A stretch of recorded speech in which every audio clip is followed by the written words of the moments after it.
Daqs 4 sekli u nofsilu konna niddefendu gżiritna bil-kanuni u xwabel mid-dadija li tefgħu fuqna t-torok. U llum se niddefendu l-assi diġitali tagħna b'mod virtwali u teknoloġiku.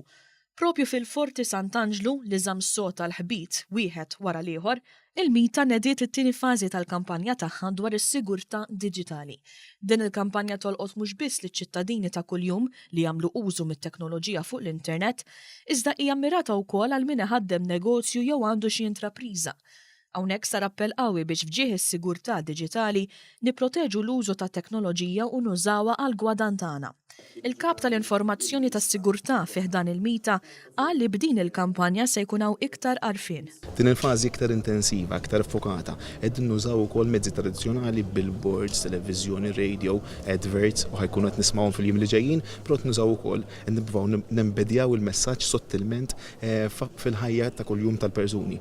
Il-Ministru għall-Intern Michael Farrugia saħa kif il-kunċett tas-sigurtà diġitali twessa u korpi dixxiplinati bħall-Pulizija u l-Armata qed jitħarġu f'dan il-kuntest ukoll.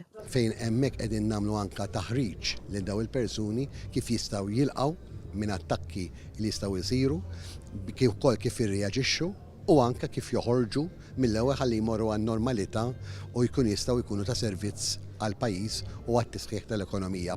Dan fil-waqt li s-Segretarju Parlamentari responsabbli mill-ekonomija diġitali u l-innovazzjoni Silvio Xkembri saħaq li fid-dinja fejn ix-xiri online u l-użu tal-midja soċjali huma parti mill-ħajja ta' kuljum taċ-ċittadin, din il-kampanja qed tkun aktar effettiva. Ġuri l-informazzjoni u t-teknoloġija llum saru importanti ħafna fil-ħajja tagħna kuljum. U allura il-kampanja edukattiva sabiex naraw li kif inti tkun tista' tkun ċittadin aġġornat sew fuq il-ħajja diġitali wkoll.